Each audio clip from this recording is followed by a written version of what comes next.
بسم اللہ الرحمن الرحیم۔ سمندر کی تہ کا پرسرار راز۔ کیا آپ جانتے ہیں کہ سمندر کی اتھاہ گہرائیوں میں جہاں سورج کی روشنی بھی نہیں پہنچتی وہاں کیا چھپا ہوا ہے؟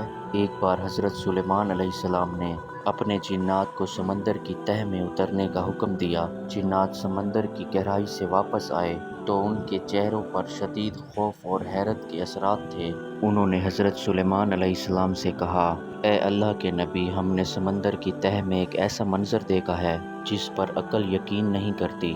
انہوں نے بتایا کہ سمندر کی بالکل تہ میں گہرے پانیوں کے نیچے ایک شفاف اور چمکتا ہوا موتیوں کا گنبد موجود ہے۔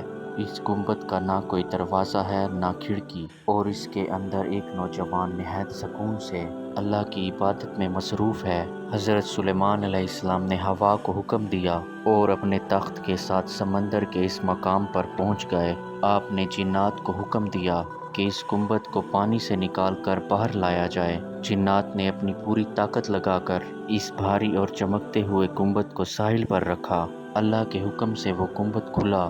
حضرت سلیمان علیہ السلام نے اندر بیٹھے نوجوان سے پوچھا، اے جوان، تم انسان ہو یا جن، اور تم اس سمندر کی اتھاہ گہرائیوں میں کیسے پہنچے؟ اس نوجوان نے جواب دیا، اے اللہ کے نبی، میں ایک انسان ہوں اور یہ سب میری ماں کی دعا اور خدمت کا نتیجہ ہے۔ میری ماں بہت بوڑھی تھی، میں دن رات اس کی خدمت کرتا تھا۔ وفات سے پہلے ماں نے ہاتھ اٹھا کر دعا کی تھی، اے اللہ، میرے بیٹے کو ایسی جگہ رزق دے اور ایسی جگہ محفوظ رکھ جہاں دنیا کی کوئی برائی اس تک نہ پہنچ سکے۔ ماں کے انتقال کے بعد سمندر کے کنارے ٹہل رہا تھا کہ یہ چمکتا ہوا گنبد میرے سامنے آیا۔